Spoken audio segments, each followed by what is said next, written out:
We're heading to Mars again, but this time it will be the first round-trip mission not to the red planet itself, but to its moons. In case you didn't know, Mars actually has 2 moons, and the Japan Aerospace Exploration Agency is planning to land on one of them, Phobos, and map the other, Deimos. Once there, the spacecraft will observe and collect samples for return to Earth, bringing back dust and rocks that haven't been present on Mars for billions of years.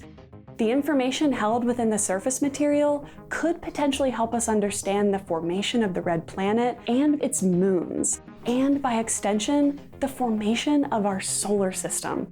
Or these samples could hold valuable clues to how life could have begun. This mission, known as Martian Moons Exploration, or MMX, is hoping that Phobos and Deimos could provide some insights on a few key areas of debate, starting with where did these moons come from?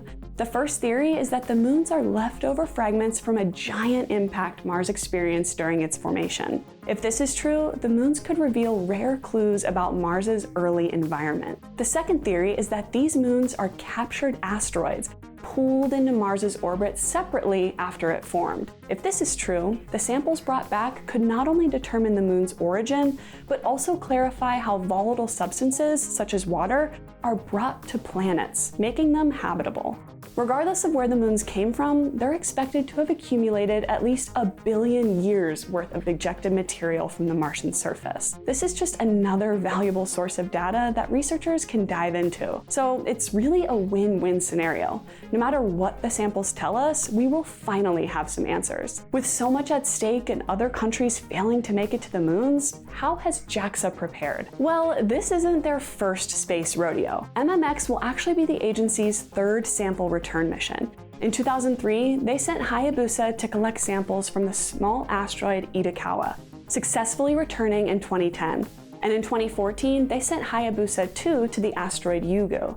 Learning from all the challenges and achievements of these previous missions, MMX will be utilizing a lot of the same strategies to collect the samples and return home. MMX systems design is composed of 3 modules: the propulsion, exploration, and return. These modules give the craft a total launch mass of about 4,000 kilograms. Before landing on Phobos, MMX will use its suite of instruments to conduct remote sensing observations that will help determine the composition of the moon. These consist of cameras, spectrometers, a light detection and ranging instrument, a dust instrument, and a gamma ray and neutron instrument. There have even been some recent additions, including a super high definition 8K camera, and a rover that will explore the surface of Phobos, conducting observations with its own spectrometer, radiometer, and wheel cameras. As for their sampling system, JAXA is going with a double sampling approach. Remember, this moon has never been visited before. Much is unknown about the regolith on Phobos and its possible ties to planet formation or even how life began in the solar system. The first approach will use a robotic arm to collect a sample of regolith 2 centimeters beneath the moon's surface, also known as a core sample. The second approach, called pneumatic sampling, will collect regolith from the surface using air pressure to push the sample into a collection chamber. JAXA plans on launching this moon hunting mission sometime in 2024, and so far, it's on track. But before we all get too excited, it will be a while before we get to check out these samples, as MMX isn't scheduled to come home until 2029.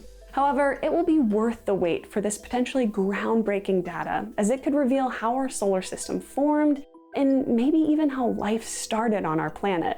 Not only that, but the success of the very first Mars return mission will be a landmark step towards shuttling humans to the red planet. To find out more about other missions heading to Mars, check out our Countdown to Launch playlist here. And if there's another mission you want to see us cover, let us know in the comments below. Make sure to subscribe, and thanks for watching.